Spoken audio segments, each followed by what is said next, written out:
Hello, everyone.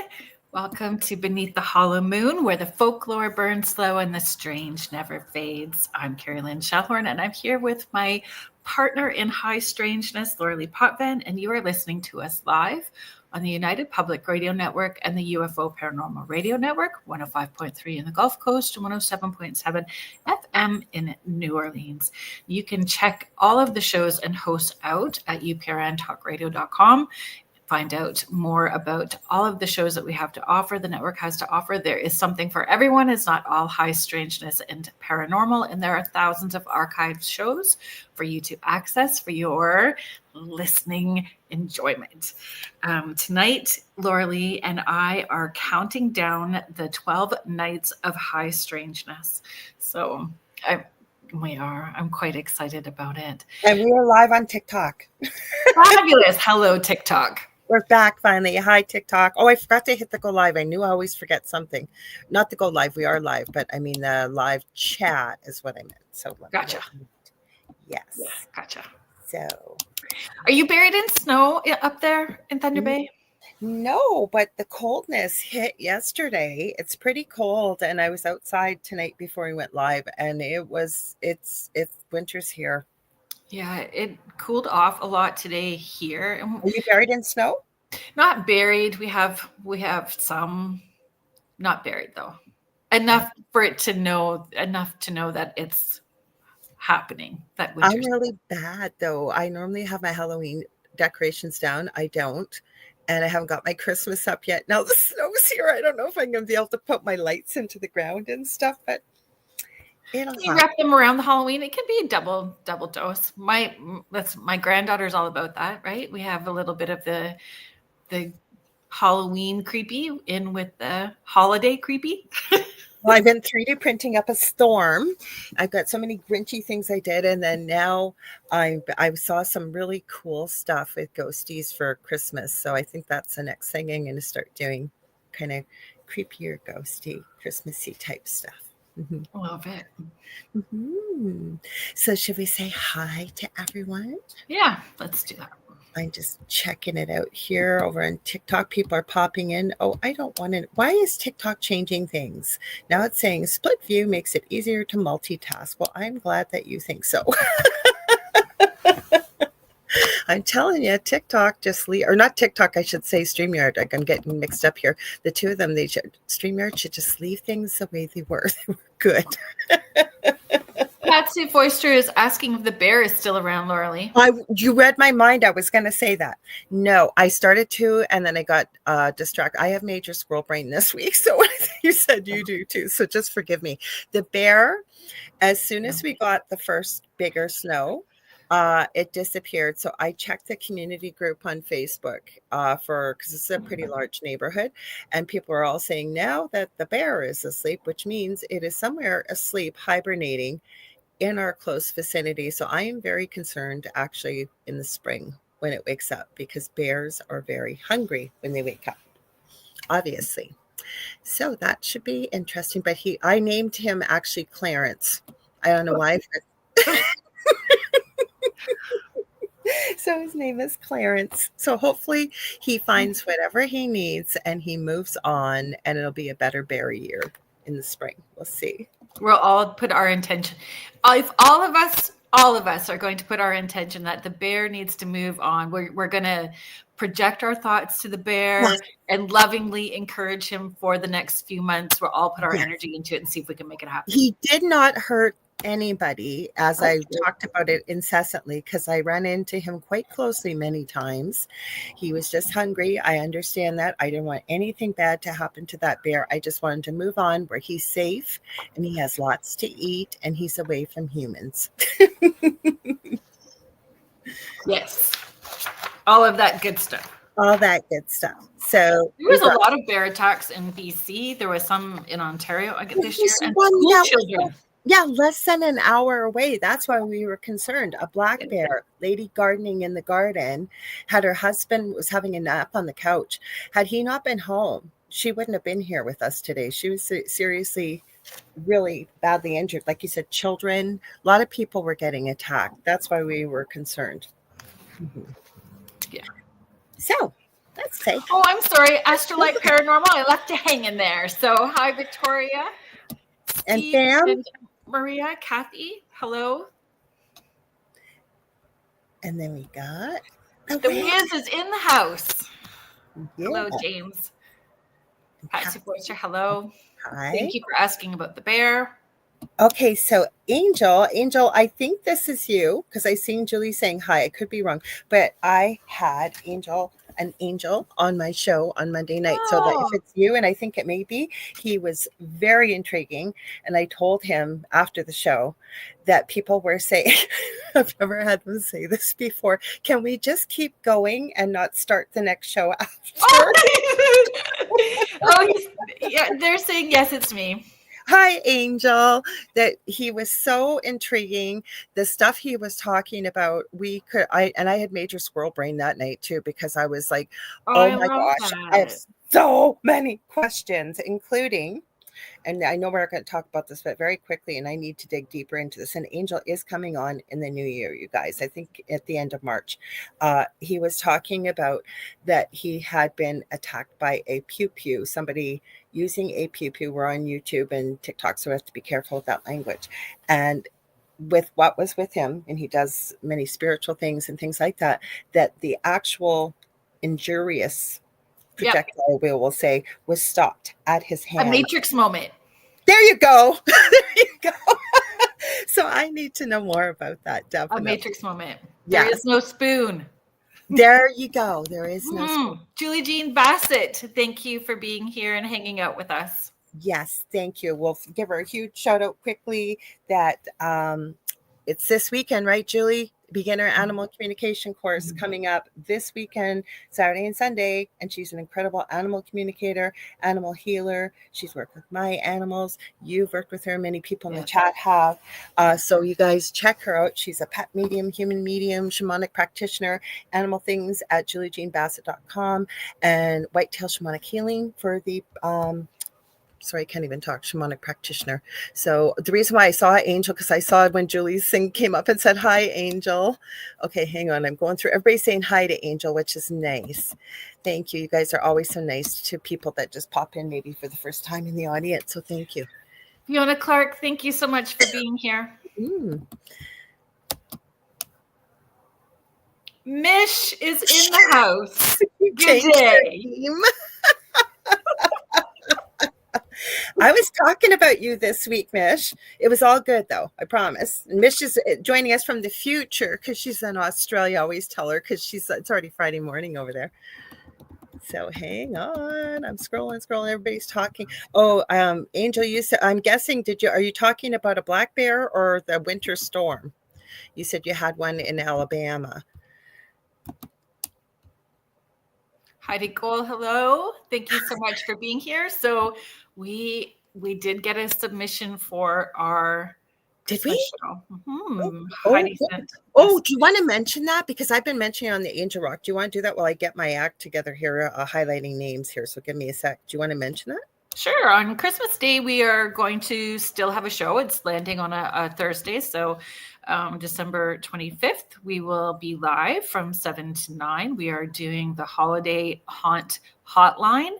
So if you have a story that you would like to share, if you want to pop on, you don't have to come on, but if you have a story that you want to share, and we're inviting you to come on. So we will, if you email Kerrilynn's Porch at gmail.com or send Lorilei or myself a message on social media and just let us know your story and that you're interested. And we will, that night, we will kind of give you a time. We'll try to organize everybody. It is a pop in, share your story and out. Not on for the full time, but we would love to have you on and share your story and hang out with us on Christmas Day. And we are also having a special dinner. Yes, I was just going to say that. That was your idea. Yeah. Oh, that's okay. No.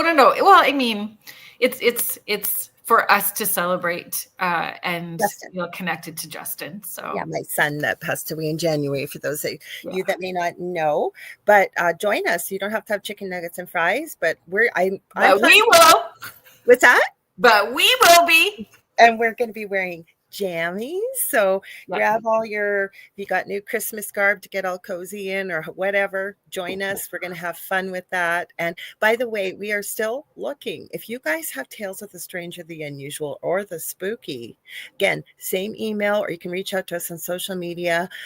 It's kerrylynsporch@gmail.com. It doesn't have to match what we are going through with the episode, but we usually end the end of the episode with a spooky tale. And we do have one guest that we have coming on that has definitely been through the strange and unusual most of his life. I'm so excited they agreed to come on. I knew they would. We're trying to organize some surprises for you guys, some surprise guests and pop-ins and hellos. So it will be fun. It will be. Erin Allender Cuthbert, she was the winner of yesterday's 12 Days of Giving. You should tell them about that too. Do you want to share that? Thank you so much for being here. On Facebook, on social media, I do this thing. This is my 8th year. Doing this. It's called the 12 Days of Giving. So the first 12 days of December, I'm giving things away. I have special offers. Yesterday was 2 spots for a Victorian seance with a modern twist at my home. Yeah. But I know some of it's in person and people are far and can't. So there's a pretty good balance of things that you will be able to participate in as well too. So you can follow along. I saw somebody mentioning my hat. So thank you, Leslie. If you follow the 12 Days of Giving, I got a different weird hat every day. So, but you can't see, we were saying before we went live, I've got antlers and you've got the cutest little elf feet. Yeah. Hello, Leslie. There we go. Oh, we got Lee. Lisa pops in every now and then. Lisa Martinello, thank you for being here. Hi, nice to see you. I'm going through here. You guys are changing your name. You know what it is? It's not you. It's YouTube. YouTube. Yeah, so your names all look different on here. YouTube makes it confusing. So I love your green. Oh, I think she's talking to you. Maybe green Christmas hat, Leslie. She's talking about, right? Okay. Yeah. Denny here. Hi, Jenny. Thanks so much for being here. Yes, powerful moon tonight. You are absolutely right. We debated, but we had already had this picked out because we usually try to do moon type things around the full moon. Yeah. So Julie's course indeed is this week. And you guys, I've taken the course. I've taken Julie's animal chakra course. I totally say go for it. You know what? You're going to meet some wonderful people. You don't have to be quote unquote psychic. I believe we're all intuitive, and I think it's our birthright to be able to learn how to communicate with animals. So if you ever felt that inkling, check it out. Let's see. Oh, Heidi's saying, still haven't made it home from my doc appointment. Stopped off at Burlington's. Driving and listening. I don't have it's Burlington Coat Factory in the US, I think, right? And they have the bestest stuff I see people show on YouTube. So everybody's going probably a bear with Angel. Where are we going? Oh, Erin says she was so excited for the Victorian seance. Good. It's a lot of fun. We do it in this room. It's where it's all happening. Hi, Anita. Hello. How are you? It's nice for you to be here. Thank you so much. Oh, you got a photo of the full moon last night, Mish? Let's keep going. Oh, Michelle Wilfong. Oh, great, Mish. Thank you. You guys, I'm going to highlight her and say thank you always to everyone that's here. She is my mod over on TikTok. So she's over on TikTok. She is incredible at what she does for the channel over there. So thank you. I was telling Kerrilynn, I didn't get your reaction. I found out why we got kicked off, Mish. It was in the middle of October, and I couldn't check because every time I would check to see if they'd allow me to go back on, I got a restriction. They'd start the 30 days over. So I decided I was saving it till tonight, and it worked. We're in there with my little software I use. But the reason why we were kicked off, are you guys ready for this? And I told Kerrilynn, I didn't know if I should be upset or flattered. But we were kicked off almost through our show the last time we were on TikTok because apparently we didn't meet the age requirement for being 13 and over.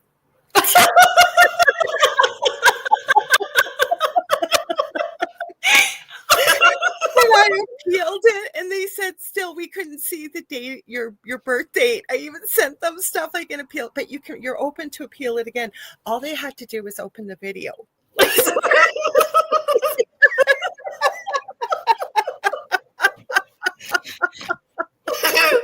Yeah. Oh, you kid. Wow. Well, I thought it was because maybe they had said because it said something about an age restriction, and I always mark it for 18 and over, right? Just to be safe always. Yeah. And then I looked at it remember I told you before we went live, I was fooling around on TikTok, seeing if there's another way I could get a stream key. And that was why we got kicked off, because we're not, we apparently are not over the age of 13. Kirby's 100. Thank you so much. Hi.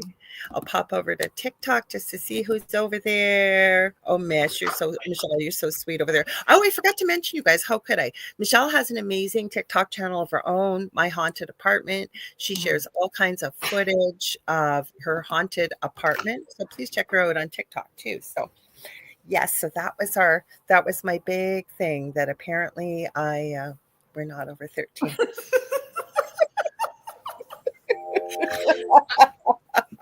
That cracks me out. That's awesome. I knew you probably didn't have time to listen to that message, but I left you a voice Oh my message. gosh. So that manifesting is working. Putting the cream on and telling it what I'm wanting it to do. And I always say, the older I get, the younger I look. That's what I tell myself in the mirror with the cream. Crazy. Yeah, it's working, I guess. It's working. So where do you want to start tonight? Are we all caught up? We are. We're all caught up. Okay. Do you want me to read our 12 Nights of Christmas, or 12 Nights of High Strangeness? Sorry.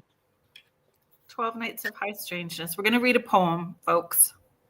It's a good one. Kerrilynn found it. Get ready. Get ready. On the first night of high strangeness, when snow began to creep, a Krampus cracked his birch rod while the children tried to sleep. On the second night of high strangeness, beneath the aurora's glow, Grilla stirred her midnight pot, and the Yule lads danced in snow. On the third night of high strangeness, the hearth fire flickered thin. Ghost stories on Christmas Eve, let all the dead step in. On the fourth night of high strangeness, claws padded, soft and flat. Eyes like twin green comets stalked. Beware the Yule cat. On the fifth night of high strangeness, bells rang a crooked rhyme. Mary Lloyd, pale horse skull, grinned at your door at wassail time. On the sixth night of high strangeness, the sky sang cold and bright. A silver disk on Christmas Eve rewrote the northern light. On the seventh night of high strangeness, tracks crossed the drifted road, too long, too wide, too heavy, a cryptid in the snow. On the eighth night of high strangeness, the gift wrapped softly tore. A cursed Christmas present sighed, you shouldn't want me anymore. On the ninth night of high strangeness, the house was tucked in tight, but something knocked on every wall, just out of human sight.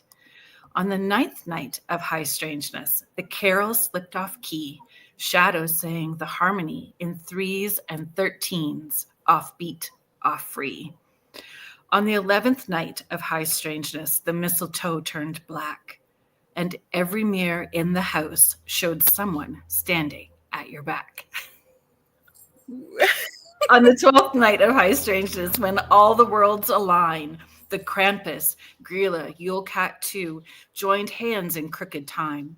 The Yule lads pranked, the ghosts all drank, the saucers swooped down low. Mary Lloyd laughed through bone-white teeth while cryptids danced in snow. And somewhere, in the gift-wrapped pile, a haunted trinket softly smiled.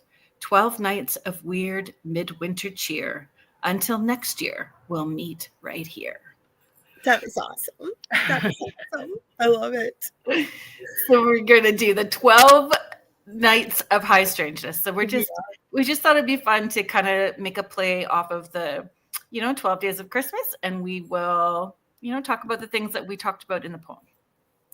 I thought when I heard the white teeth with Mary Lloyd, I thought, well, that's one way to get your teeth white, I guess. Being Mary Lloyd. Yep. So should we start with Krampus? Yes. Did you start with Krampus? Okay. We can. I got to put my glasses on to read, of course. So Patsy said applause. Thank So you want me to start with Krampus and then you can throw in your Krampus, or you want to start with Krampus? You start with Krampus. Okay.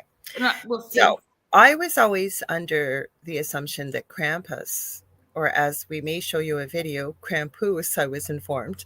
I always thought it was from Germany, and it's not. It's from Austria. There were a few other countries listed, but somebody found me on Facebook quite a few years ago. His name's Jürgen.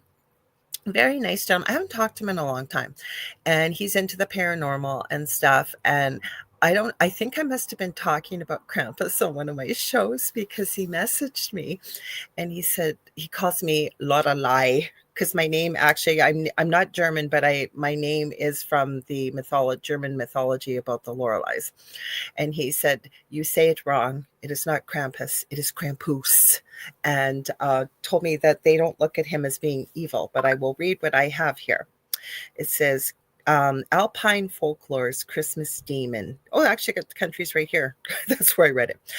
Austria, because I went back to a voice message from him. You're going to see what I'm talking about. I've shown this video before. Yeah, we can play the video once we do our... Okay. Yeah. But I listened to the voice message, and that's how I realized, oh, it's Austria. And then with my research, I found this out. So Alpine's Folklore's Christmas Demon, Austria, Bavaria, Slovenia, Croatia, etc. Half goat, half demon, companion of St. Nicholas. Well, Nicholas rewards good children with gifts on December 5th and 6th. Krampus punishes the naughty, beating them with birch switches, stuffing them in his sack, and in older tales, dragging them off to hell. Oh God, I don't even know if I can say this word. Krampuslaufe. Krampus runs on December 5th, a massive with thousands of costumed men terrorizing towns. Roots likely are from pre-Christian, possibly tied to wild men figures or the Persephone myth cycle. So Persephone, part of the gods, and if you've heard of that before, like Hercules and so on and so forth. And many people aren't seeing him as bad, but that he's the helper. He's good. He's just he's doling out accountability. I already seen another movie because I'm trying to get in the Christmas spirit. So I've talked about Red One quite a bit. Actually, Grilla's in that movie. The 12 lads, her sons are in there. Krampus is in there. It's a good movie. But I didn't cry the first time I saw this movie, but I did this year. And it's called Dear Santa. And it has Jack Black. And there's a little boy in there who has dyslexia. And he's almost 12. And he's writing a letter to Santa. Everybody kind of gives him a hard time, but he accidentally writes Dear Satan instead of Santa. But he looks like Krampus in this movie. And I won't give the ending away, but it's quite a touching ending. Oh, or not. That's interesting, eh? Mm-hmm. So the only thing that I found different did you know that some folklore suspect Krampus may have pre-Christian roots, but the first solid written records of him do not appear until the 16th century. Interesting. I'm just trying to find those videos for you. What did you think of the one I sent you, the guy on the roof? I think that you've shown me that one. No, the one from Jürgen I have, but there's another one that came up, and I don't know what I'm trying to, because you got to be so careful with AI. If you're okay, I'll show both of them. Yeah, please do. Okay. I love all kinds of things about Krampus, actually. So I have all kinds of, on my Christmas tree that's off to the side here, the kids have gotten me Christmas Krampus. Yeah, Krampus ornaments. And oh, I love it. And the Krampus book that I was reading, or the story was, that Santa was really the bad one and stole the sack from and imprisoned Krampus. And Krampus makes his way out and doles revenge on Santa. Oh, I love it. Oh, everybody, I'm thinking they're probably talking about Dear Santa. So Kathy said that was such a great movie, Lorilei, and Michelle Plummer said that was an awesome movie. And it really was. I seen it for the first time last year, Dear Santa. But when you see the ending, you'll know why I cried at the end. You'll know why this year. So it's a really good movie, actually, with having kids in it too. And this kid is such a sweet kid in there. He's a really good actor. So this video I'm going to show you, Jurgen sent this to me, and he's talking in it, but he's correcting my pronunciation of Krampus in here. You'll see it's not that long, but it's cute. Yeah. That's the real Krampus, yeah? Not Krampus, sondern Krampus, yeah? Look at them, Lorelei. That's our Austrian culture. Oh, yeah, you look evil. He looks really evil. Look at that. That's our Austrian culture. Yeah, the bad brother of Santa Claus, would you say? Yeah, awesome. Thank you. I hope you enjoy it. That's our culture. Bye. Look at me. Show me. He's just showing off a little bit more, but I have another video, you guys. You can tell me what you think of this. I don't know what to believe. I couldn't tell. It wasn't from this year. It was from a couple of years ago. It's not very long. And again, it could be completely fake, and I'm leaning towards fake. But you guys see what you think. I don't know. What do you think? Did you see it? Okay, I'll show it to you. Hang on. I got to go down a little lower. Sorry, guys. So I just had it. Did I go too far? I went too far, guys. Give me a sec here. No, I got a scary elf on the shelf one. I got all kinds of stuff here. That's the one that I watched. Oh, did you watch that one? Yeah. I was expecting something completely different with that one. That was a good one. Hang on. Okay, stop. Sorry, this one's on TikTok, so of course it's going to be slow. Okay, stop so I can get the volume going here. Just takes a minute, guys. Hi, Sparky. So Sparky's Paranormal and Outdoor is here. I'm here listening. My wife's sick, so cooking and helping her. Oh, that's good that you're helping. Oh, I'm sorry that she's sick. I hope that she moves through it quickly. yeah, me too. Definitely. That stop anytime now. Sorry about that, guys. It's not that long, so it keeps trying to play really quick. And we'll bring it up. You guys tell me what you think. Whatever it is, anyways, it's kind of creepy. I know I'd be creeped out if I saw something like this on my neighbor's roof. Hang on. Okay, you go back so I can play. I thought you showed me this. On the roof? It's not a decoration. Oh my god, it looked over here. Turn off the light. Yeah. I'll replay it one more time. Not that long. On the roof? It's not a decoration. Oh my god, it looked over here. Turn off the light. I don't know. That would kind of freak me out. I don't know if it was some guy trying to freak him out or what. But even if it's, that they staged all that, it's pretty fun. I thought it was fun either way. Yeah, I thought it was kind of fun. Yeah. Mm-hmm. So I will say, when I had my weirdness downtown here in Guelph, I saw something on the roof. It wasn't tall though. It was about 4 foot tall, and it looked like, I don't know. Don't leave us hanging. Trollish? I don't know. It's definitely elemental something, like trollish. But it was like dancing. It was dancing because it was like a Saturday night. Everybody was downtown drinking, partying, music everywhere. But I saw something So on it was the having roof, fun. and it was partying along with everybody. Was it a shadow thing though, or did it look like? No, it looked like a fairy? 4-foot dwarf.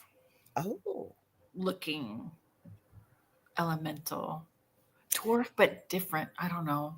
It was a creature. It looked more creature-ish than human. well, good thing it was having a good time. I wouldn't want to meet that in the dark. Well, it looked, yes, exactly. Hi, Sean Ellis.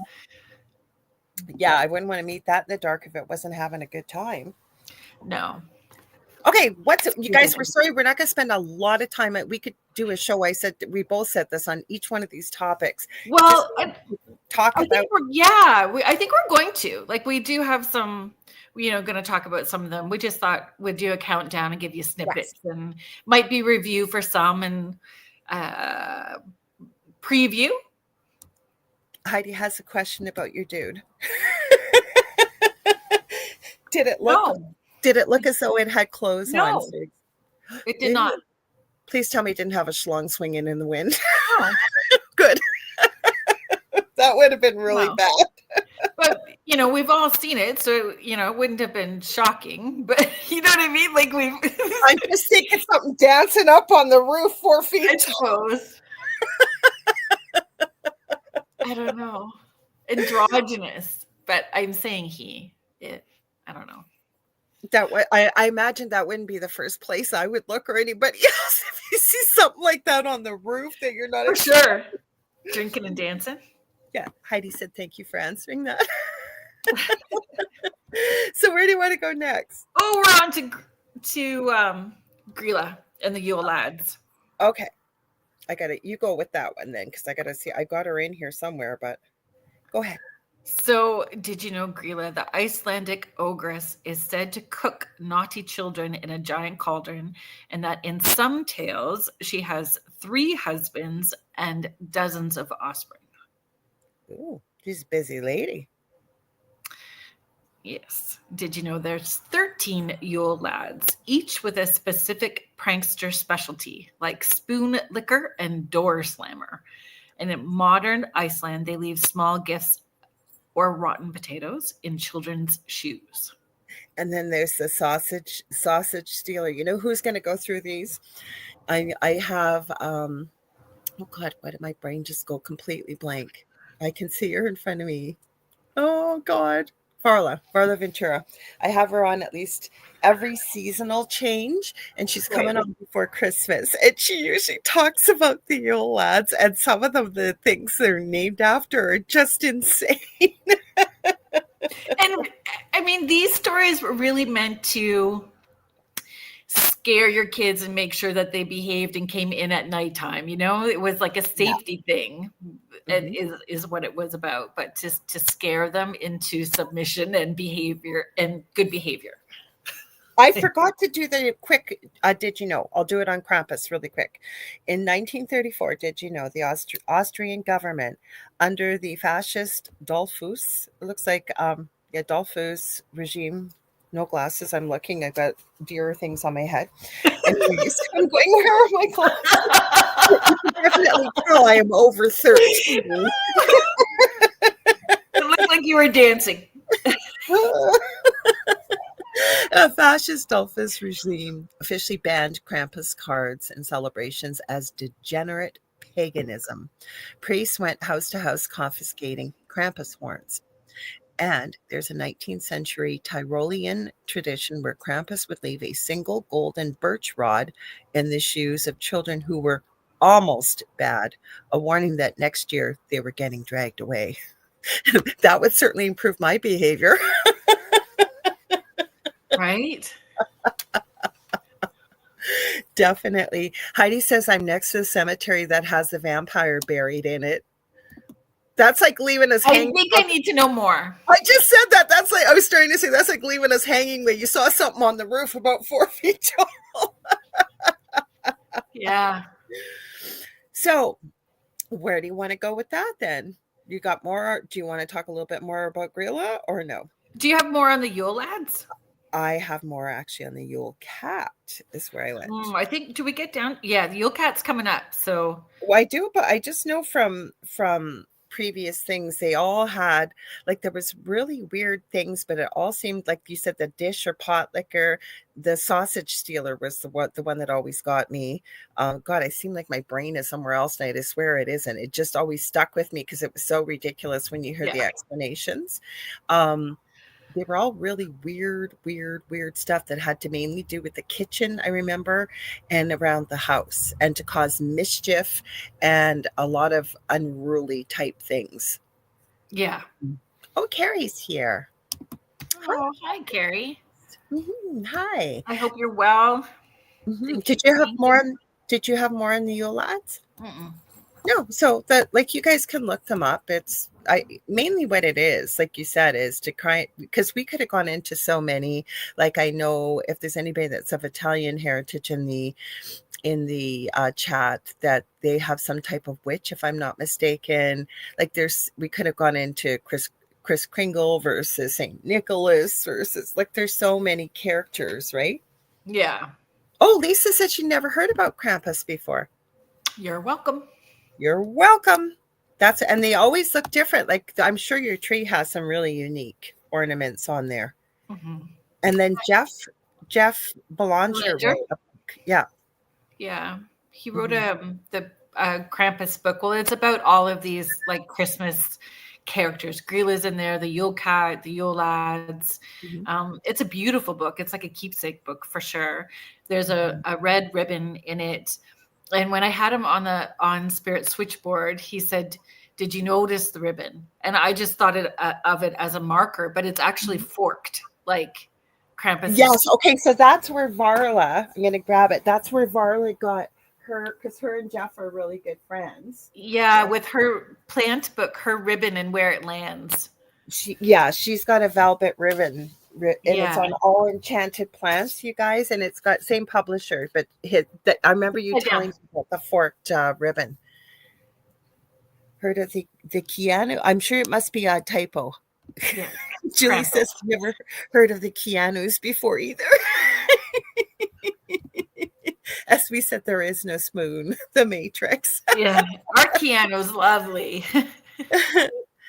Okay, so Heidi said, I wonder why Krampus didn't take off as a tulpa, maybe, is what you meant to type, like Santa did. My bookmark, Michelle, yeah, that was a big thing where you, remember where yours did? I think mine was in Ditria or something. I gotta look. If you buy this book, the ribbon ends up in a completely different spot. It wasn't henbane. It was something with a D, I think I had. But anyways, you read the plant and stuff. There's a lot of stuff that actually relates to kind of who you are energetically. So thanks for asking. It's like using it like a divination tool. Like it's a divination experience with the. I'm going to type in the 12 Yule Lads right now. We'll see, because I remember a lot of them had really unusual type things. Oh, now they're finally, actually there wasn't 12, sorry, there was 13, and you had said that. Apparently these 13, and I can't even begin to pronounce what they're called. It looks like Yolas Viner, and are the 13 sons of Ogress Grilla and her lazy husband Lepaludi. It looks like Lepaludi. We're all three lazy. Yeah, so the sheep there's number one was the sheep coat Claude. So he had wooden legs, and he tries to suckle off the ewes in the barn, but fails because he's too stiff, so he harasses the sheep. There's the Gollygawk on December 13th, hides in ravines and sneaks into cow barns to steal milk froth straight from the buckets. And then there's Stuffer, or Stubby, on December 14th, abnormally short. He steals frying pans to eat the burnt crust stuck to the bottom, or the stub. Oh, I'm not even going to attempt this one, but it's the spoon licker, December 15th. He's emaciated and starving looking, licks wooden spoons clean. In old days, he licked them so hard he left his teeth marks. The pot scraper. I knew a lot of this had to do with kitchen stuff. December 16th, steals leftovers by scraping unwashed pots. Oh, how gross. If the pot was washed, he'd spit in it. Oh, my goodness. Bowl licker, December 17th. I think it's Askel Sleekier or something, hides under beds waiting for someone to put down their wooden food bowl. Then he darts out, grabs it, and licks it clean. Kind of sounds like some dogs I know. It does. That's why mine are chunky. Yeah. They're not chunky, they're fluffy. No, they're chunk. They are chunk. Yeah. Then we got the sky. It's called the Skyr Gobbler, December 19th. Obsessed with skyr, which is Icelandic yogurt. Yeah, I knew there was something with yogurt. Will eat an entire family's winter supply in one sitting. And then, not even attempting this word, but it's sausage swiper. That's the one I remembered. December 20th, hides in the rafters and uses a hooked pole to steal hanging smoked sausages. The window peeper. Oh, how gross. December 21st, a full-on voyeur peers through windows looking for things to steal or just to scare children. Then there's December 23rd, the meat hook. I can't pronounce these words. I'm sorry, the real names. All of them got hooks they use. Uses a long hook to steal hanging lamb legs or entire smoked lambs from the rafters. And then the last one on December 24th is the candle stealer. The most sinister follows children, steals their tallow candles, and eats them. Tallow was made from sheep fat. Basically, he eats greasy animal candles like jerky. Ugh. There's even some rare facts if you want. Yeah. Okay. Until the 18th century, some Icelandic texts list up to 80 plus Yule lads with names like, I'm not even going to, the Yule cat is what they put in brackets, originally counted as the 14th lad.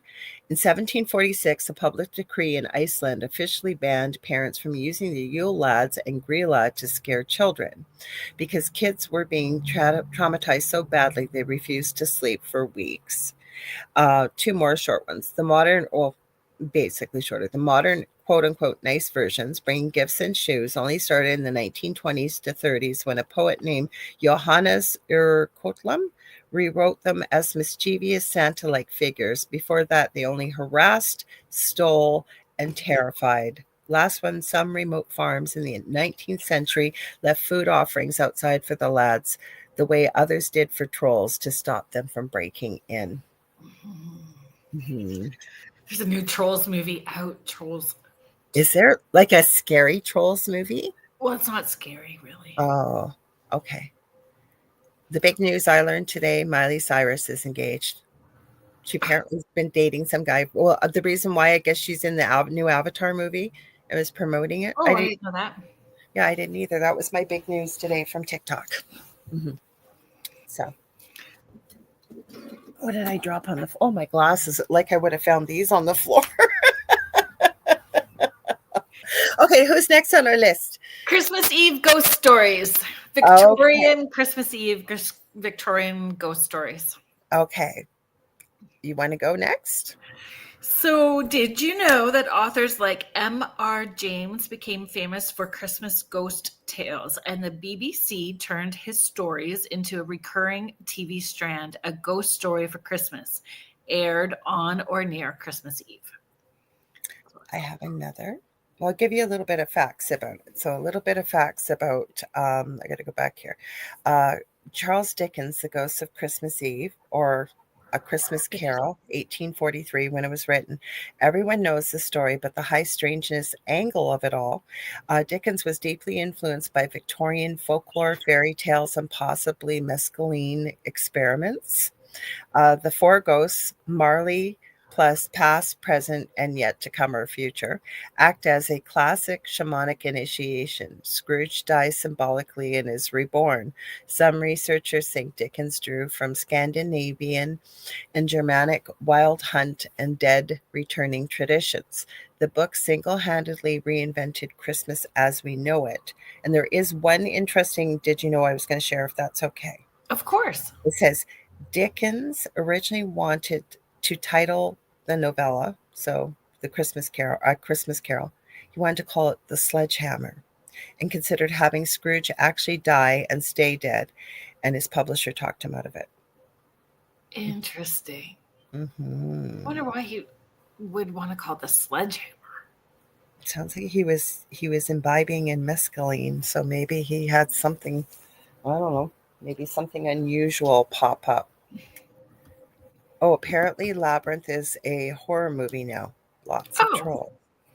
I never really thought of it. Thanks, Michelle. You're doing a great job on TikTok, too. I never thought of it as a horror movie. It was a little creepy, but it was the eyeballs on the hands for me in Labyrinth. Wasn't it Labyrinth? Was that the one that had the eyeballs in the hand? Maybe no. I'm thinking of the one You're thinking Pan's Labyrinth. Thank you. Yeah, that one. I never thought of that as a horror movie, but Labyrinth? No, I would never think that was a horror movie. Whole lot of David Bowie dancing? No. No, definitely not. Definitely not. No. Okay. Which night are we on now? We're on night 5? I think 4. Are we on Night 4? 5. 5? Okay. Yes. Okay. Oh, no, we're on night 4. You are right. The Yule Cat. Yes. Bring on the Yule Cat. Yes, go for it. I got stuff too, so go for it. Mm-hmm. Did you know the Yule Cat is often described as the colossal house pet of Grilla and the Yule lads, stalking the snowy countryside as part of their terrifying family ensemble? So considered the 14th, which you've shared already. And did you know that Icelandic's Yule Cat? Oh, they even spell it. There's no way that I can say it. I can't say it either. I don't know how to say it. No. It's said to eat anyone who hasn't received at least one new piece of clothing by Christmas Eve. So basically turning holiday socks into a survival tool. Interesting. And for those of you who may not know who the Yule Cat is, we've kind of alluded to, Grilla and what have you. But they described it as Iceland's gigantic child-eating feline that prowls during Christmas. For some reason, I keep thinking of, if you've watched K-pop Demon Hunters, that cute little tiger kind of familiar that goes along with the demon with one of the characters. If you haven't seen the movie, have you seen the movie? Oh my God, you got to see the movie. It's so awesome. I have not seen a person yet that hasn't watched it and the soundtrack. Anyways, he has this giant cat tiger kind of demon thing that shows up, but he's not mean, and he delivers messages from the demon that's pursuing one of the trio. They're the world's best singers kind of thing, K-pop, but they're female, but they actually fight demons. That's the real job. And so they're trying to be taken out by the underworld. So this demon, I guess, boy band shows up, and the really hot lead singer is trying to take down one of their group. So he has a familiar that shows up. That's what I call it anyways. And it's this big, glowing, bluish kind of cat. And you think, oh God, that could be kind of creepy. And then it shows up, sticks its tongue out. It's kind of like a golem, and the message kind of travels out. That's what reminds me of the Yule Cat when I think of it. So back to the Yule Cat. Yes, thanks, James. We'll get to it. Thank you. So, like you said, it's a child-eating feline that prowls during Christmas. If you haven't finished your wool clothing for the family by Christmas Eve, proof you've been productive. The Yule Cat will eat you, or at least your Christmas dinner. And it's tied to medieval Icelandic work incentives during the dark wool processing season, still used today to scare kids into finishing chores. And it's often depicted as bigger than houses with glowing eyes. I wonder what kind of therapy bills they have over in Iceland. Right? Yeah. When Jeff Belanger was talking about it, I envisioned the Cheshire Cat from Alice in Wonderland. When it fades away and all you see are the eyes. That's kind of what I envision in my head. I hear you, because that's exactly, like I said, if you watch K-pop Demon Hunter and you see it, now maybe it's just me, but I think if you see the cat, and I think they call it a tiger, it does not look like a tiger to me. It looks kind of like the Cheshire Cat, but super huge and glowing and blue. By the end of the movie, he kind of seems cute. He's not super scary or anything. Mm-hmm. So there you go. So shall we do our station ID? Thank you for the reminder, Wiz. Do we want me to do it? No, Okay, so if you're just tuning in, you are listening to or watching Beneath the Hollow Moon. I am joined here by my partner in High Strangeness, Kerrilynn Shellhorn, and myself. And you can listen to us on 105.3 FM on the Gulf Coast in the U.S., on Mississippi, and 107.7 FM in New Orleans FM as well. Otherwise, you guys, there's all kinds of live shows. We're always adding new shows, new hosts. We stream multiple shows daily, 7 days a week. When we're not streaming live, the archive server kicks into the last 25 plus years we've been around with this network. I'd like to give a huge shout out to Joe Montaldo, who is the owner of this network. He has many of his own shows. And just remember, it's not always UFO and paranormal on this network. We have something literally for everybody on here. So if you like what you see, please like, share, subscribe, and tell all your friends and family. Also, we do have a website, www.uprntalkradio.com. It is being revamped. And we hear through the grapevine that there is going to be a chat room as well as potentially a merchandising store, which will be nice. And the chat room will be nice because we do broadcast every country in the world with this network, but 80% plus of our listeners, especially live, are across the pond, so they can only listen. So that way you can all join in the same space. So I think I remembered everything. Did I forget anything this time? No. Oh. Can you hear the bells? Oh. No? I can. Yeah, we're good. That was great. Thank you. Okay, so here, Heidi just said this, okay? K-pop Demon Hunter. It's a movie, actually, show, but she said show. Audrey, so that's her granddaughter. Hi, Audrey. I don't know if you're listening or not, has been talking about that, and we've never heard of it. I am telling you, the songs are addicting. Like the soundtrack, even if you don't like that kind of music, it's addicting. The movie is very realistically very empowering for women, I think, and it's got a really cool story. Mm-hmm. I heard a radio announcer talking about it, actually, talking about the songs and how he liked it, actually. Hi, Contessa Martin. Thank you so much for being here. I know Lily has talked about it. It's been sold for next to nothing. Nobody thought it was going to go anywhere. So I think Sony sold it to Netflix for next to nothing. And it's Netflix is like all time, I think, #1 streaming movie of all time. The soundtrack. Well, I got, we're all going to whisper, pinky promise, folks, that you're not going to share. So I got Lily a hoodie with the ladies on it for Christmas. I have a t-shirt. Do you? So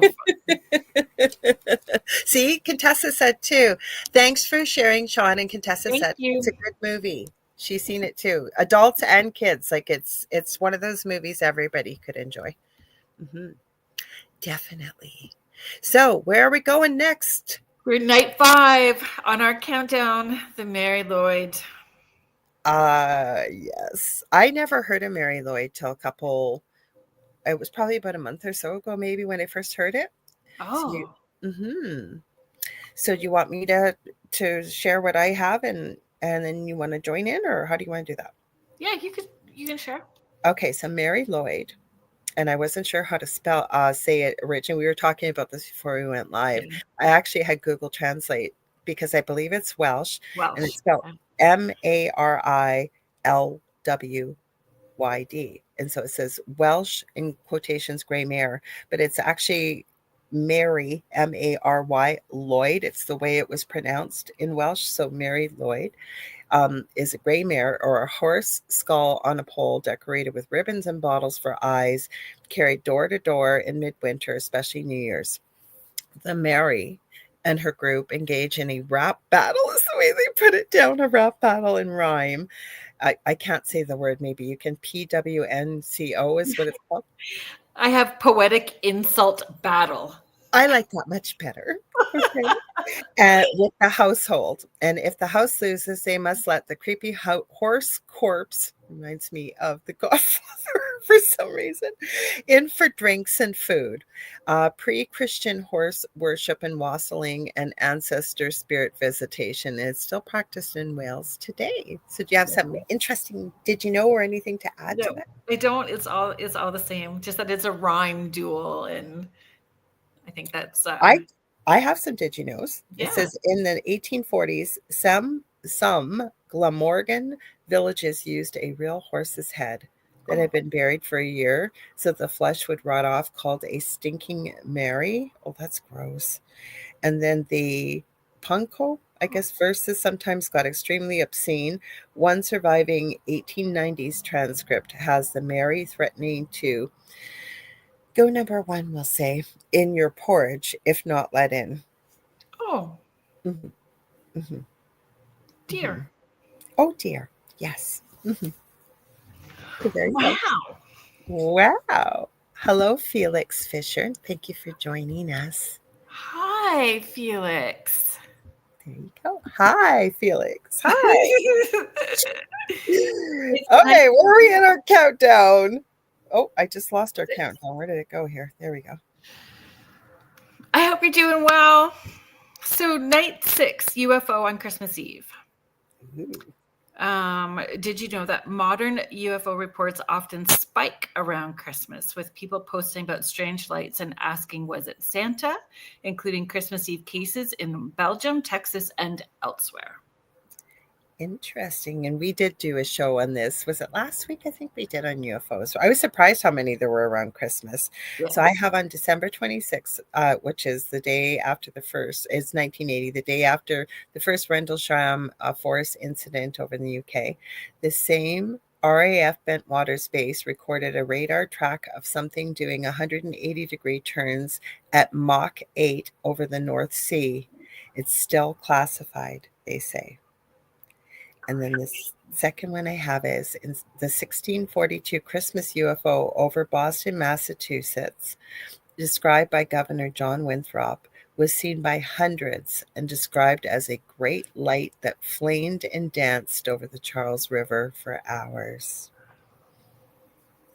Wow. Is that the one that we had? Did we have a video of that one?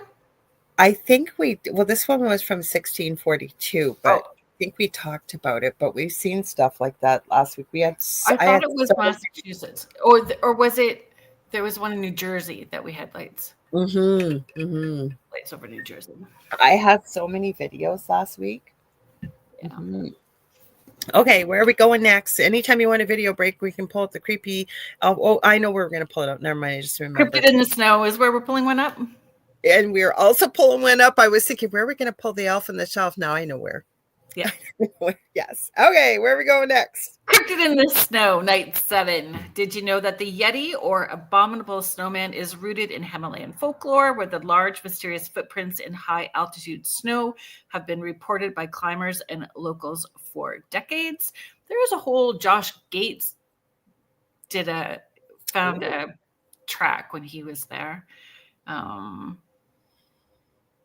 Interesting. Yeah. I have a list of some that they've listed as cryptids in the snow. I just got to find out what to pass. So some winter-specific cryptids in the snow from around the world. So it doesn't necessarily mean that it's from Christmas, but like you said, the Yeti from the Himalayas, Wendigo, although it always creeps me out. I still remember 3rd episode into Supernatural, the Wendigo. Right. Algonquin winter starvation cannibal spirit. And that's in North America is usually where I think you hear about it the most. There's the Yukon Bushman sightings. Then there's the Norwegian Nies. I would help if I put my glasses on. The Norwegian Nise /Tomti that can turn murderous if not given porridge. Who the heck is having a porridge? That's a whole definition of hangry. That was perfect. Hangry. Then there's the Chinu, the Passamaquoddy / Micmac ice giant cannibal.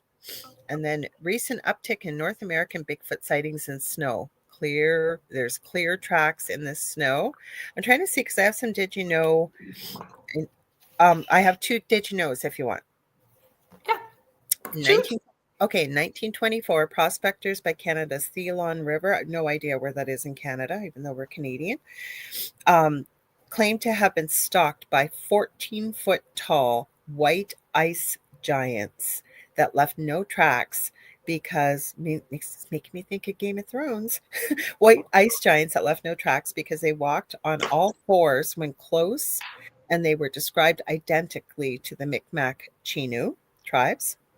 And then the Finnish I can't even talk tonight. Finnish soldiers in the 1939 to 40 winter war against the Soviets reported sightings of a glowing stag-sized wolf that predicted artillery strikes called the War Wolf of, Suomussalami, I think it is, maybe. That made me think of the wolf I've talked about that I saw in my Yeah. house. As soon as I saw that, yeah. Tell me the Yukon one again. I want to look it up. Okay. Please. Yukon. Okay. Well, you mean the one, the ice giants? You mean?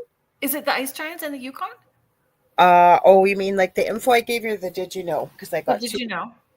Okay. Or the information? I'm not sure. It was Okay. So did you know I had 1924 on Canada's Ceylon River the ice giants that left no tracks? Yep.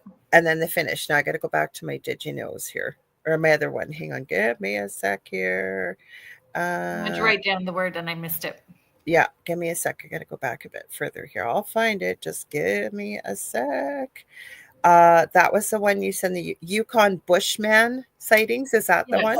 Yeah. Mm-hmm. That was the first I came across that. I didn't see anything like that otherwise. I was looking for videos of ice giants, you guys. I didn't really find any, but nothing. I mean, I seen ice giants, but they were so obviously AI. Like there was just no way. Mm-hmm. So there's a company, a small company on Etsy, home-based business, and it's called Big White Yeti, and they make candles. And I got to be their first Canadian, did you? customer. And they have this candle called Mountain Man. So it's Big White Yeti Mountain Man, and it is like my favorite. It's kind of like campfire and leather and patchouli all rolled into this one candle. So that's what I was thinking of while you were. It sounds nice. Yeah. They have lots of fun candles, but Mountain Man is the one that I like. I'll have to check that out. Okay, you want me to pull up the one that I found? January 7th, but is that the one on TikTok? Yeah. Because I have one with Bigfoot in the snow, but the problem with the one with the Bigfoot in snow, it's so hard to see. It really, really, it's really hard to see, but you can tell it's Christmas. These people, and they sent their dog out too. That's what I couldn't understand why they did. Hang on, stop. Okay, thank you. TikTok keeps wanting to play and then just keep trudging along, even though you keep hitting stop, stop, stop. Okay, hang on. Share screen, finally. So this is something, I don't know if this is real or not, but this was caught, I think is it 2005 maybe it looks like? So you guys see what you think. So it's close enough to Christmas for me. Whatever. It doesn't look like it's that tall, but holy crapola. Hang on. I'll see if I can make it a bit bigger too. Боже мій. Що це таке? Воно дивиться сюди.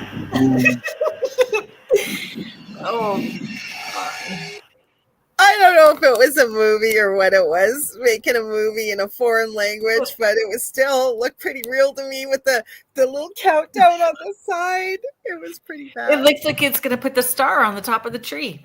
Oh, didn't it? Like, what was that thing called? The Bumble. Yeah. The Bumble. Yeah. Sean, did you see the date on that though? That was like from January 7th. I can't tell if it's 2003 or 2005 when you see it up close. Now again, that can be faked. Yes, I know it can. Mm-hmm. We're not saying all this stuff is real. Believe me. That's right. We are just presenting to have fun tonight. Well, the other one I will pull up. I don't know how well because I'm not even convinced this thing's a Bigfoot. I don't know what this is. It's Christmas time. So I'll pull this guy up and you tell me what you guys think.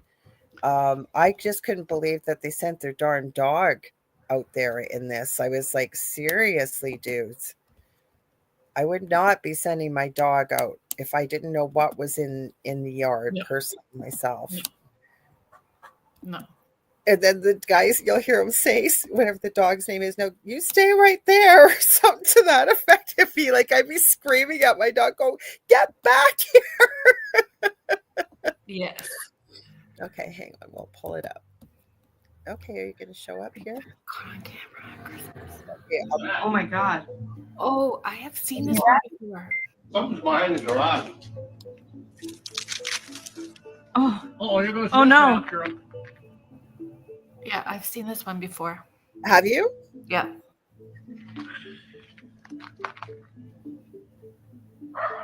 It's hard to see what it is, though. They're going to pull it up a bit closer to at the little tail. There, he. Stay here, Rip. You stay here. Yeah, that's what he said. Stay here, Rip. You stay here. Oh my The God. dog's halfway to the Bigfoot.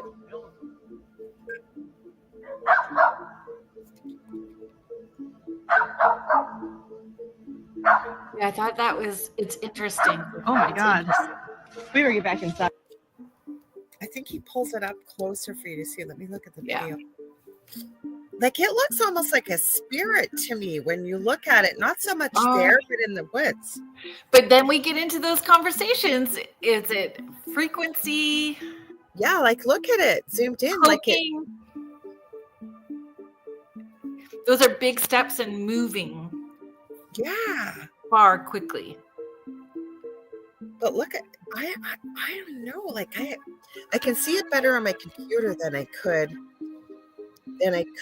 on my phone. Say Merry Christmas, everyone. Here, I think it's over now. There, it's over now, guys. So sorry.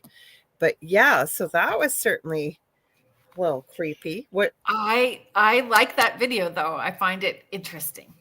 it was interesting to say the least. Definitely, I will give you that. So where are we in our countdown? I think that was the end of the video thingies that I had downloaded because we got a lot of stuff still to talk about anyways tonight. So we are in our countdown. Where are Carrie we? is sharing. I love watching these kind of videos all day. It's fascinating. I agree. That was fascinating. We do, believe me.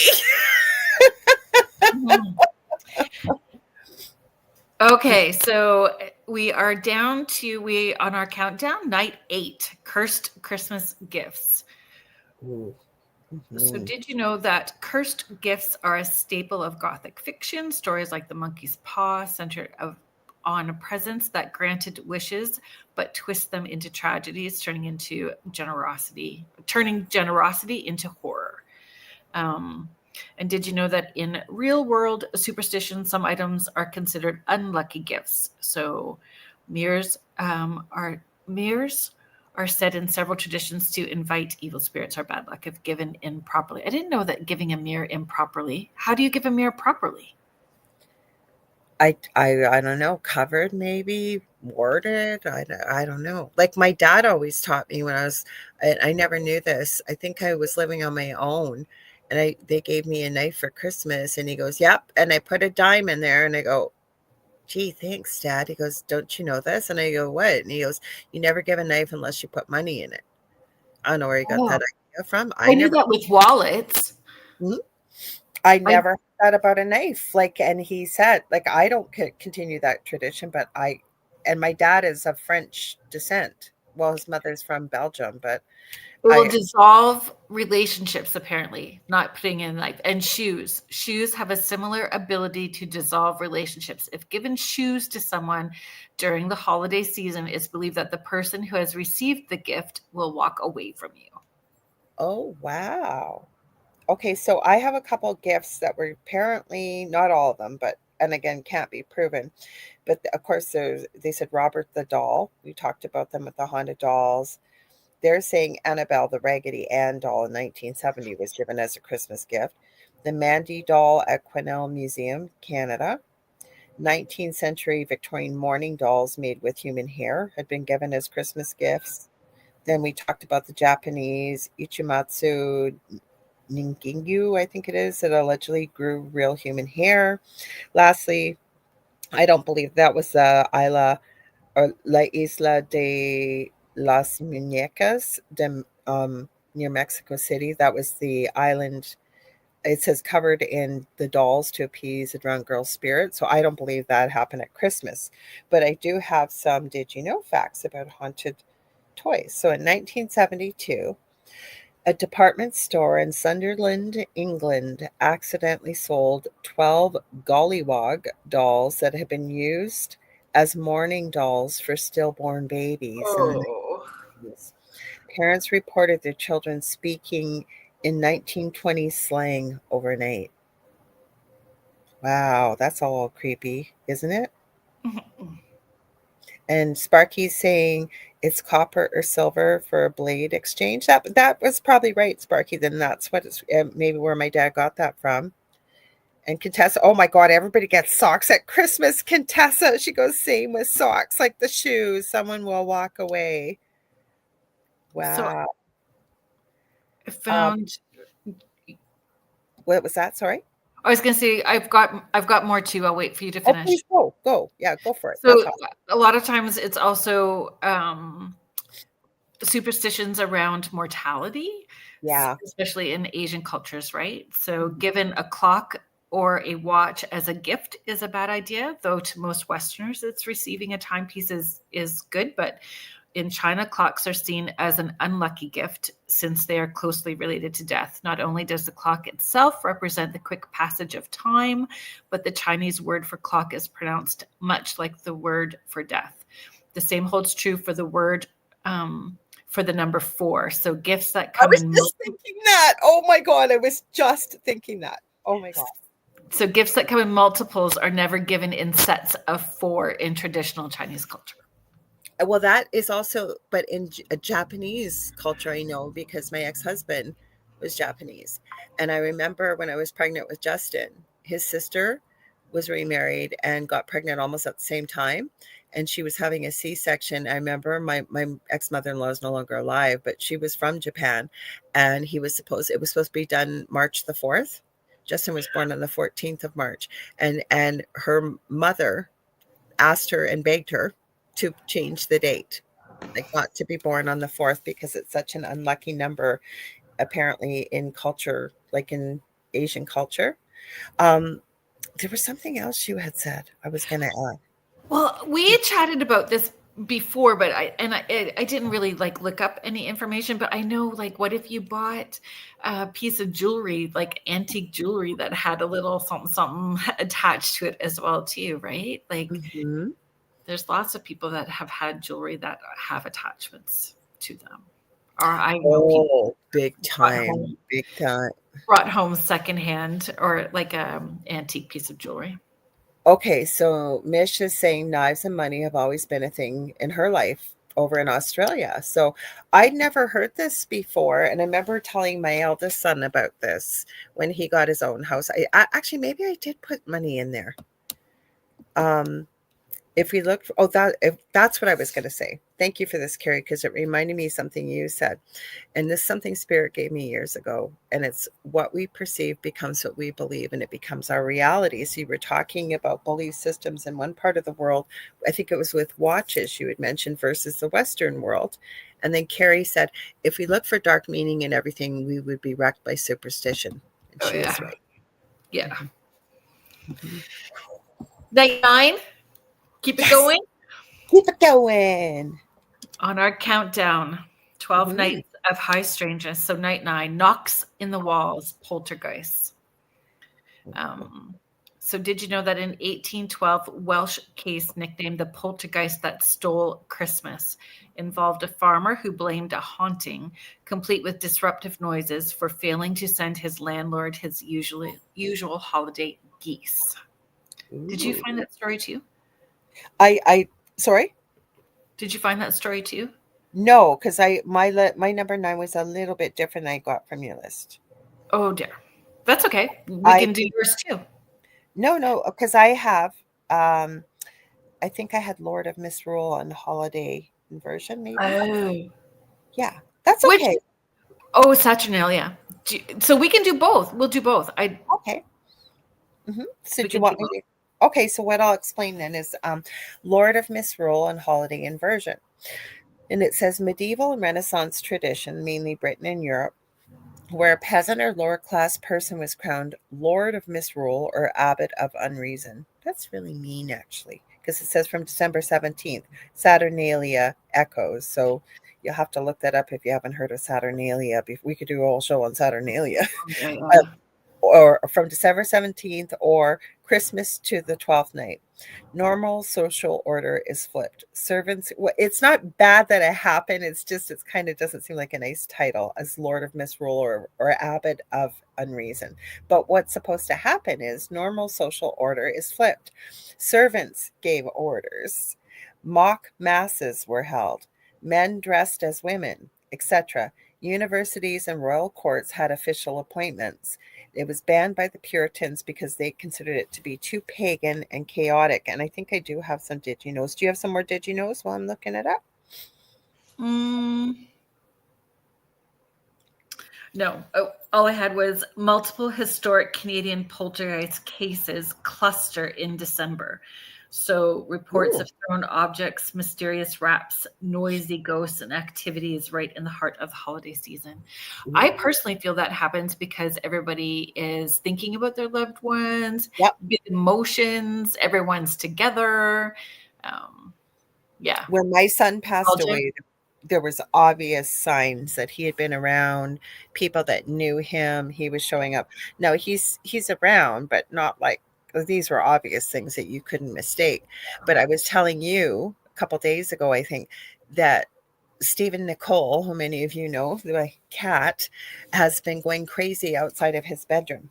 And I have the door shut and there's nothing in there for her. So I don't know if she's picking up on the energy, what it is, but she's and like yowling at the top of her lungs about this. Because he even did a couple things in my house. He did. I know your house, my neighbor Carrie, like my son. Like I said, it wasn't just wanted, like missing him. Like these were obvious things he did. Yeah. Like I remember. I went right back to doing podcasting afterwards. It was a nice break. And he always wore headphones because he had severe autism, but they were earbuds and he would never change them. They're always the same. And he always kept them. I had a little, those little pill boxes people can take. It had a split in the middle and there was two of them. They were always on his bedside table. And right before I went live, I found one of his little earbuds right at the foot of the bed. Another time, I didn't even know I had this color of nail polish. There was no other way it would have ended up there. There was a brightly colored bottle of nail polish, and there's only a little space between my dresser and the bed. Just sitting there, just placed. There's no other way.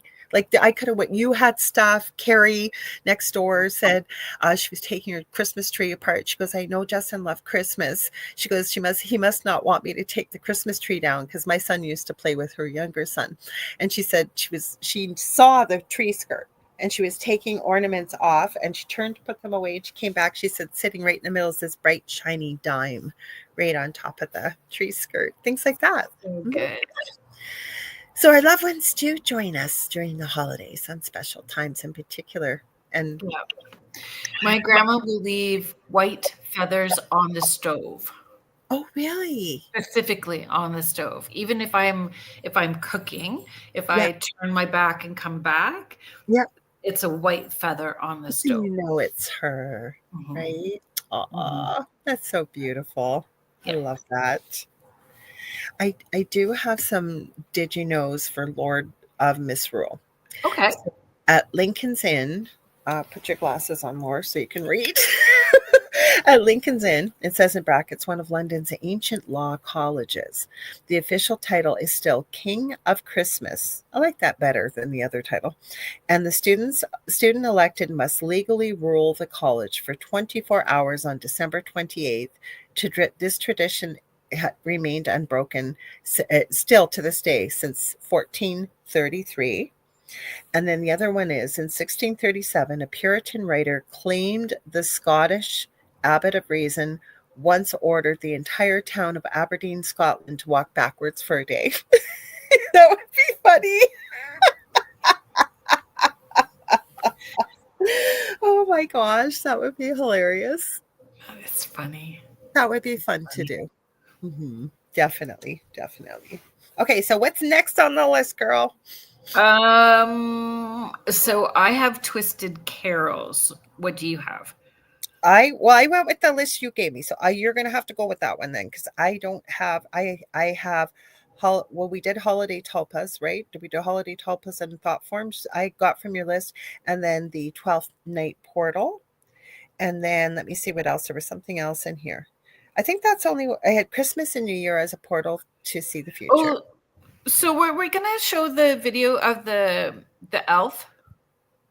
Yes, because that well, I was going there because the empty dining room chair. This is a list you gave me a couple days ago. So, Right. um, I have the empty dining room chair. So that's okay. I think Twisted Carols is an important one here. So throw them in there. Go ahead. Go for it. Oh, so yeah, I went off script, sorry. But That's that okay. just means that we're gonna do extra. So you got a little bit of You something, got something extra, and I got a extra. little bit of something, something Yes, extra. I love it. Love it. Love it. Mhm. Okay, Twisted Full Carol. moon. It's full moon energy for sure. Full moon I energy love it. in Gemini. So we're You know gonna what I say, you guys? I say this all the time. I look forward to I love my other show too, but I look forward to this every week because I get to spend 2 hours with you having nothing but fun and everybody in the chat. So we're just having fun. yes. Yes.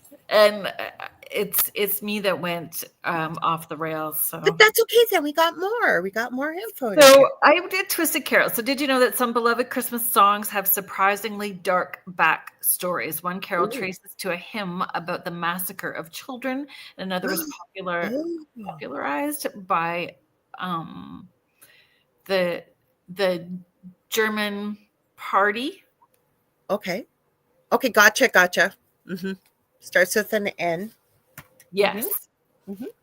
Yes, that. Mhm. Did you know that there's an entire subculture curating creepy Christmas carols and wintertide playlists, haunted hymns, and minor key reworks designed to make your holiday soundtrack deliciously unsettling? Well, I was looking for a song because I posted our banner for tonight in my stories, and I ended up picking the 12 Days of Yule. And I don't know if it seems like it was an AI generated song, but it wasn't really bad, but it had some mischief and all kinds of stuff in it. So I could see that happening. Mhm. I I always thought the Charlie Brown song was kind of sad. There's one in Charlie Brown where the kids start singing and it just sounds Oh, I remember that as a little girl. Oh, that yeah, just at your heartstrings. Oh, I know. yeah. Yeah. Mhm. It was one. Definitely. And so so what are we're on 10, right? Yeah, Yeah. wherever you want to go. Yeah. I had the empty chair still. Yep. So And let's talk about the empty chair.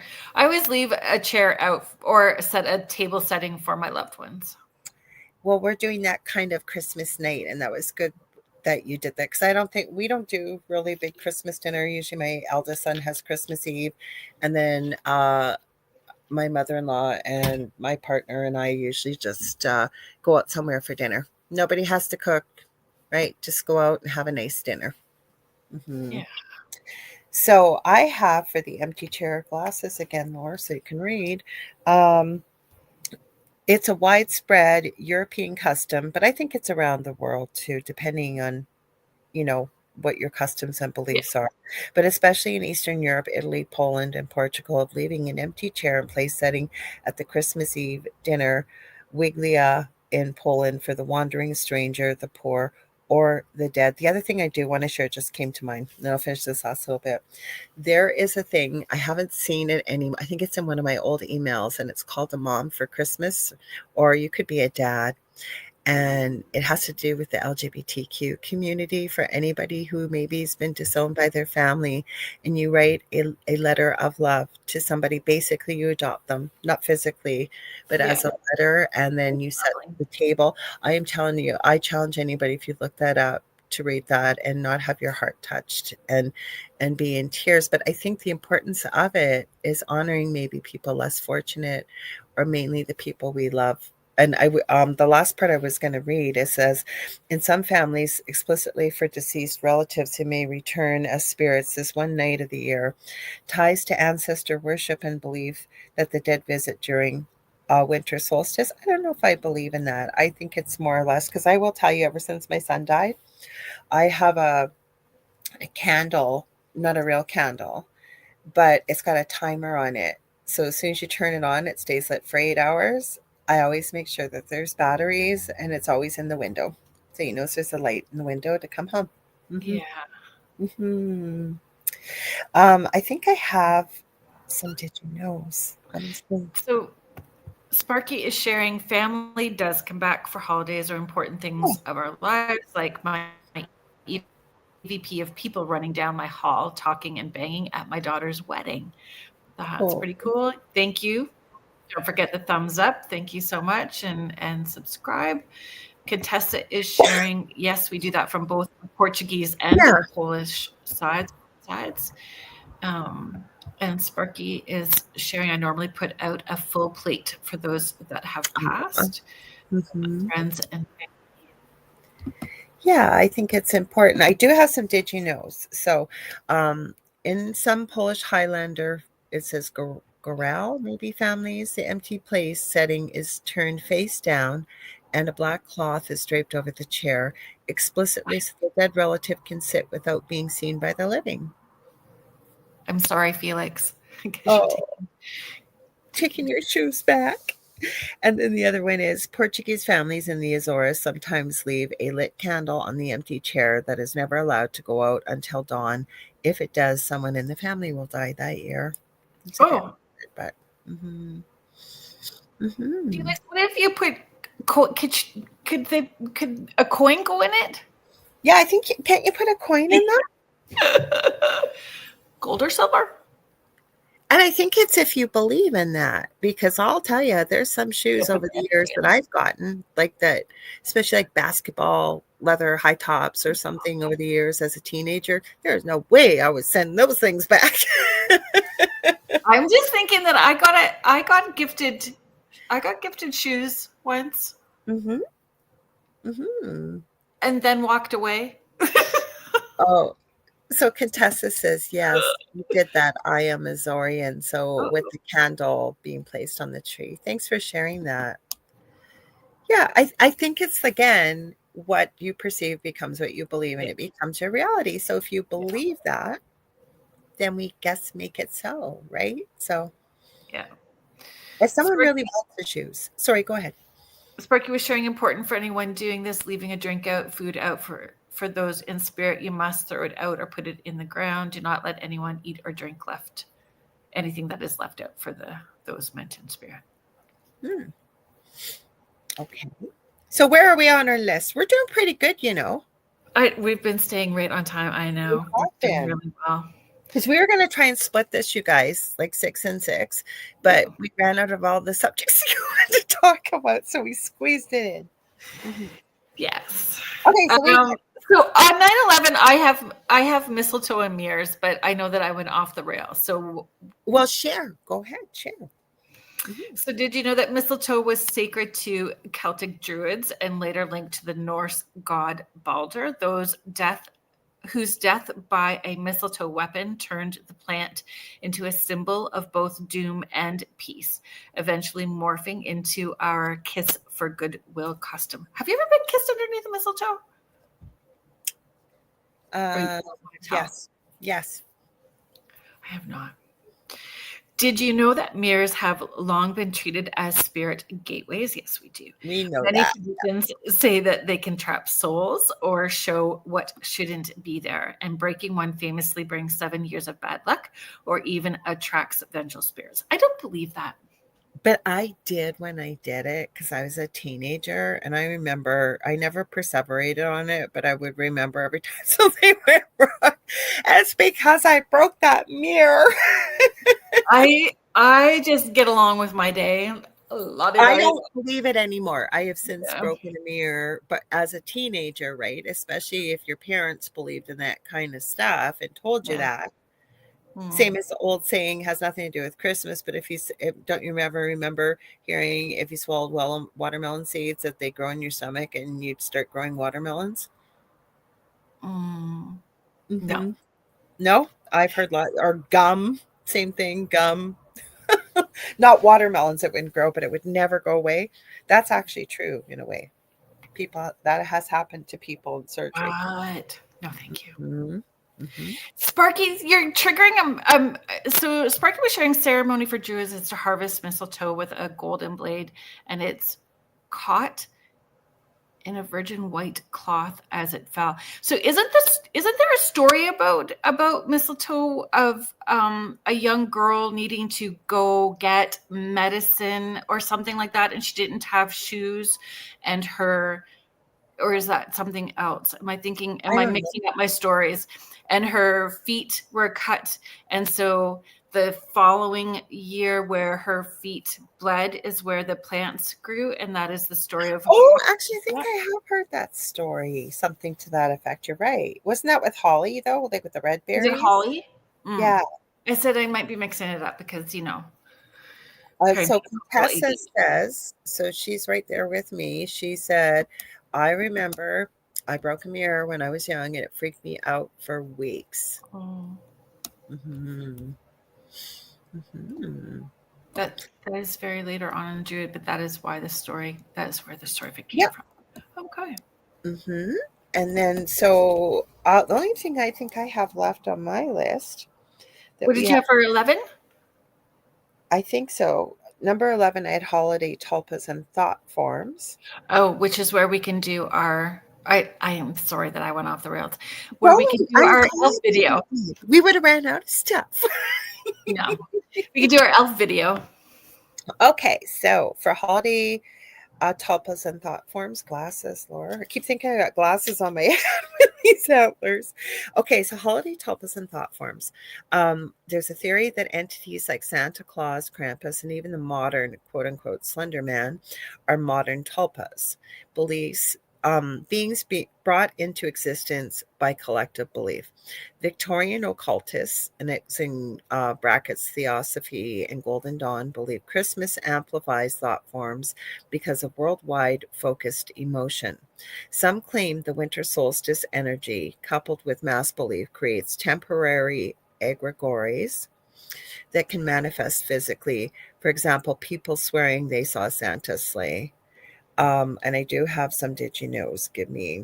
I've just got that it's labeled as holiday tulpas. So in 1936, a British theosophist group in Glastonbury. Well, Glastonbury is kind of a magical, energetic place in itself. Attempted to, quote unquote, charge a thought form of Father Christmas during a Christmas Eve ritual. Multiple witnesses, including a local policeman, claimed to see a red-robed figure with a white beard walking across the frozen lake that night. And then there's another one. We go back to Iceland again. Iceland's national TV once aired a 2004 experiment asking the entire country to visualize a specific elf on Christmas Eve. Hundreds of unrelated people later described the same entity in detail. Oh, that's interesting. Ooh, too bad we weren't doing the show Christmas Eve. We could try that ourselves because that reminds me of Art Bell. Like Art Bell did that with rain. I remember there's a show on rain in Texas, right? I'm pulling up our alphas. We're talking. Yeah, I meant that. Too bad nobody caught it on video because that would be so incredible, don't you think? Agreed. Okay, so our 12th night.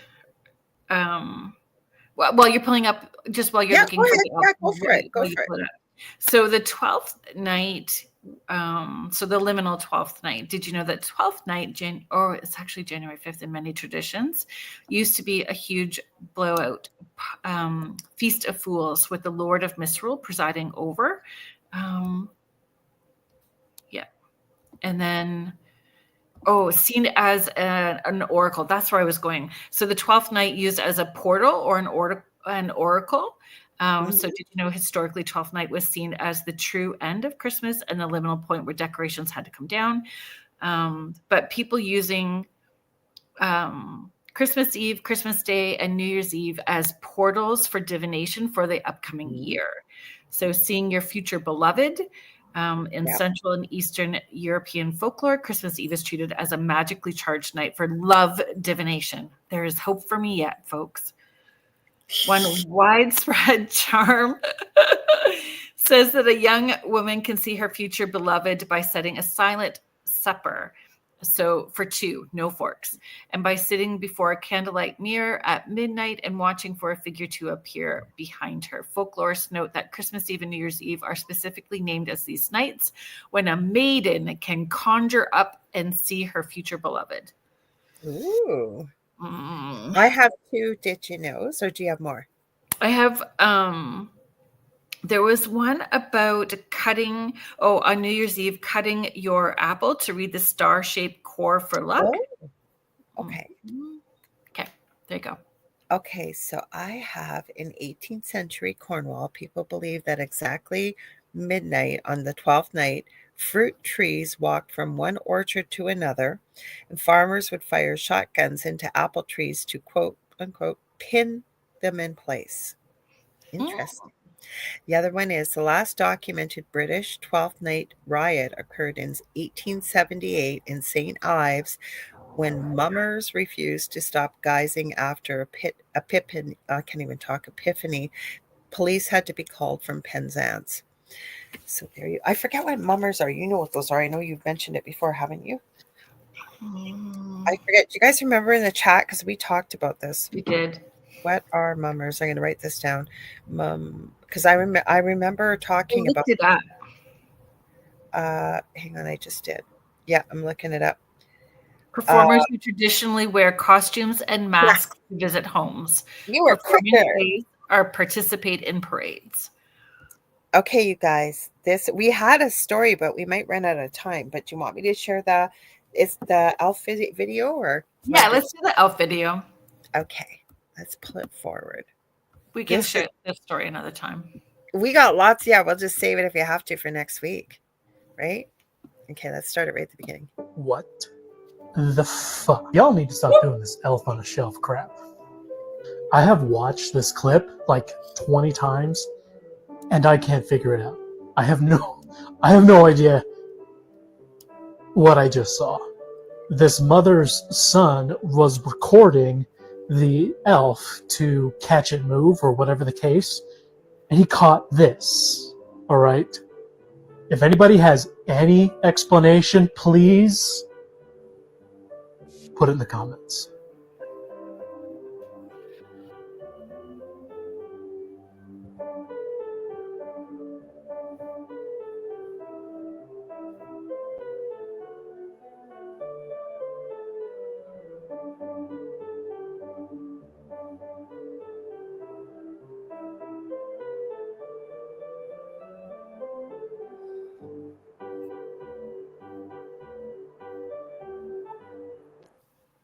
Yeah, so what'd you think of that? That was weird. I thought it was weird too. And I couldn't see it at first until, because I saw the flash and I kept looking at the elf, going back and forth thinking, okay, what's this got to do with the elf on the shelf? It didn't have anything to do with the elf on the shelf. There was just this brilliant flash. And then when they slowed it down, it looks like a child spirit or something. Well, we don't really know what's on the, like, from the other angle or what other, light sources or. I agree. It was just things, but it's weird. Because the thing is, if I'd actually seen something with an elf on the shelf actually moving, I would be very sus, because I have seen the most incredible elf on the shelf videos people have done or things they have done for their kids. Like, they just are mind-blowing, some of this stuff. Well, I think the ones that we played last week or the week before with the Cabbage Patch dolls moving, that was weird with batteries in it. That went viral, that video with that Cabbage Patch near the haunted doll. Yeah. Yeah, moving with no. So then, do you think that the spirit that was in the haunted doll was trying to get into the Cabbage Patch doll, or just moving the Cabbage Patch doll to freak everybody out? And the more freaked out they got, the bigger the energy got.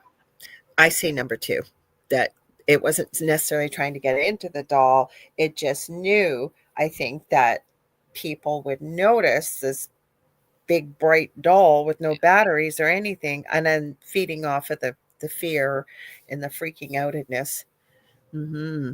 Yeah. The light was interesting, Sparky, for sure. The first flash was interesting.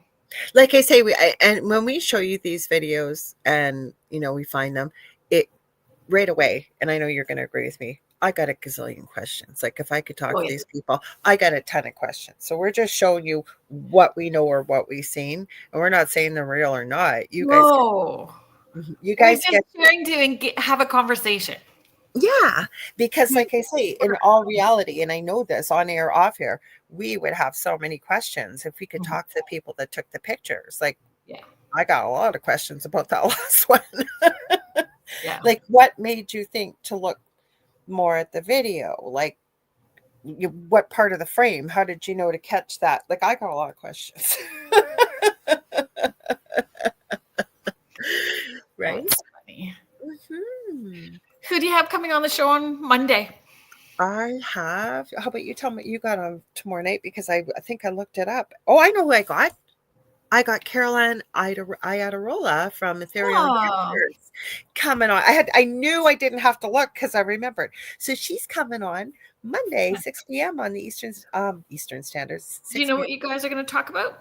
I have no idea, but you never know with Kerrilynn and I, because we both like, I shouldn't say, I don't like the word conspiracy theory. I like truth seeking. So we may talk about that. We talk about the weird, the strange. No idea. Not worried about it at all. I'll touch base with her on the weekend and it'll be a surprise. So who's going to be on your show? You and I are going to be on her show. Yep. On the 19th.